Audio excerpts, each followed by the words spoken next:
ప్రభుత్వం good news తీసుకువచ్చింది. జపాన్లో ఉద్యోగ అవకాశాల కోసం తెలంగాణకు చెందిన స్టాఫ్ నర్సులకు శిక్షణ ఇచ్చి రిక్రూట్ చేసుకునేందుకు Telangana overseas man power company limited ప్రత్యేక కార్యక్రమాన్ని ప్రారంభించింది. జపాన్ స్పెసిఫైడ్ స్కిల్డ్ వర్కర్స్ పథకం కింద టామ్కామ్ విద్య శిక్షణ అవకాశాలను అందిస్తోంది. ఆ తర్వాత జపాన్ ఆరోగ్య రంగంలో నియామకాలు ఉంటాయి. దీనివల్ల ఉద్యోగ అవకాశాలు పొందవచ్చు.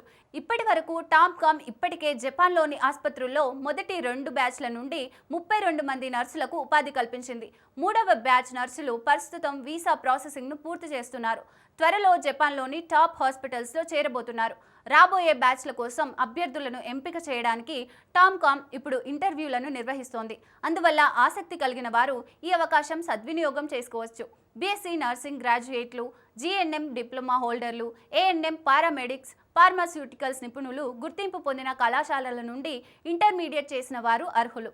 19 నుంచి 30 సంవత్సరాల మధ్య వయసు కలిగి ఉండాలి.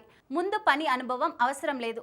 జపాన్లో నర్సింగ్ ఉద్యోగాల కోసం మహిళా అభ్యర్థులకు ప్రాధాన్యత ఉంటుంది. ఎంపికైన అభ్యర్థులకు జపనీస్ భాష నేర్పిస్తారు. జపాన్లో ఉద్యోగాలను పొందేందుకు అవసరమైన అదనపు వృత్తిపరమైన నైపుణ్యాలు శిక్షణ ఇస్తారు. హైదరాబాద్లో శిక్షణ ఉంటుంది. జపాన్లో ఉద్యోగం పొందిన వారికి నెలకు 1,50,000 నుంచి 1,80,000 వరకు జీతం లభిస్తుంది.